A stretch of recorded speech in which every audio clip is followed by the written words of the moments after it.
CSL TV, and I just hope you guys are having a beautiful, blessed day. Now, if you're new to the channel, this is just a review, a reaction, as well as an informational channel. Hopefully, the informational part help you and someone out, and we just watch these videos and talk about what goes on in the world, try to educate us so we can be safe out here, trying to make it home for the day. But if you've been rocking with your boy, I just gotta say thank you so much, because you could be somewhere else trying to watch these videos, but yet you're rocking it out with CSL TV, and I just gotta say I appreciate that so much. But as always, y'all have a beautiful, blessed day. Let's get it. Officials say the driver who hit two bicyclists was a drunk American Airlines worker. I could have easily been in the ICU, or I could have been dead. This video might be tough to watch. The SUV hits both of them and then runs one of them over. It looked like he could have stopped before he rolled over me, but then he sped up and went right over me. Witnesses followed the driver to a gas station and told him to go back to the scene. Cops found empty beer cans, and they say the driver's blood alcohol level was nearly twice the legal limit. He's facing charges including intoxication, assault, and driving while intoxicated. That was crazy. All I can say is them old people was protected by someone or somebody, or he didn't hit them at a high rate of speed, because the way he had went on them, and then it looked like he stopped and paused and then proceeded to roll over on a guy that he could have possibly killed or seriously injured. But again, it's just very, very thankful that them guys didn't get hurt when they just saw biking, minding their business, and somebody out here drunk, under the influence, doing some shit they ain't supposed to do.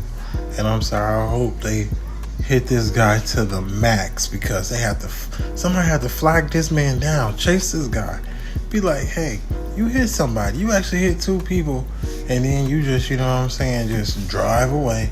Like, you had to know you hit somebody, because you paused and then you ran over the guy.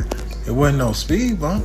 This story is tragic, and we have to warn you, the details may be upsetting. You may know Anka Molnar, a celebrated makeup artist and popular TikTok and Instagram influencer known for her work with local celebrities. She would often post before and after shots of her work on herself and her clients at her clinic. Anka started experiencing severe headaches, but like many of us, she dismissed them at first. She reportedly struggled to carry out her daily tasks, but didn't seek help until the pain became unbearable. And then, just over a year ago, Anka was finally diagnosed with a brain tumor. Unfortunately, doctors in Romania, where she's from, said the cancer had progressed too far for them to do much.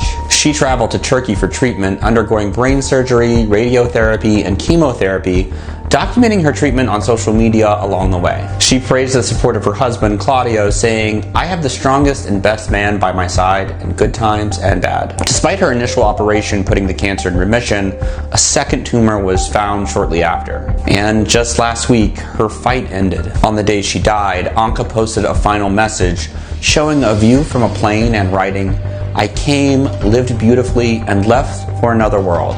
I fought as best as I knew how, and with all my strength until the last drop of hope." Her funeral was a heartfelt tribute, with mourners lining the streets, holding pink and purple umbrellas and throwing white petals on a red carpet as her coffin passed. Her husband Claudio and son Patrick mourned her deeply, with Claudio saying, "You gave us the best years of our lives." Critics say that the high cost of healthcare, not just here in the US, but worldwide, prevents many from seeking medical attention early, leading to more advanced and harder to treat conditions. According to a study by the Commonwealth Fund, nearly half of adults in the US avoid going to the doctor because of cost, leading to delayed diagnoses and worse health outcomes. And according to the World Health Organization, 70% of cancer deaths occur in low and middle income countries where access to early diagnosis and treatment is limited. And so we have a healthcare system that's entirely focused on saving people's lives.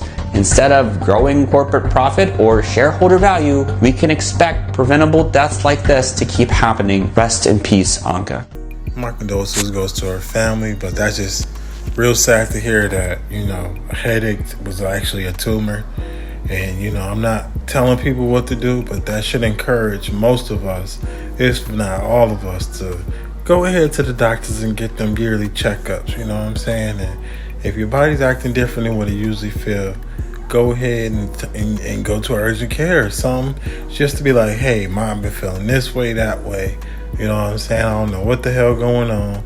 Or even if you know your family history and you fucking know that, you know, cancer, tumors, whatever running your family, go ahead and start getting checked up, getting looked at, making sure everything good. So you won't be surprised like this individual was. And she was a big, you know, positive influence for people. So just sad to hear that this happened. And, you know, y'all go to them doctors, man.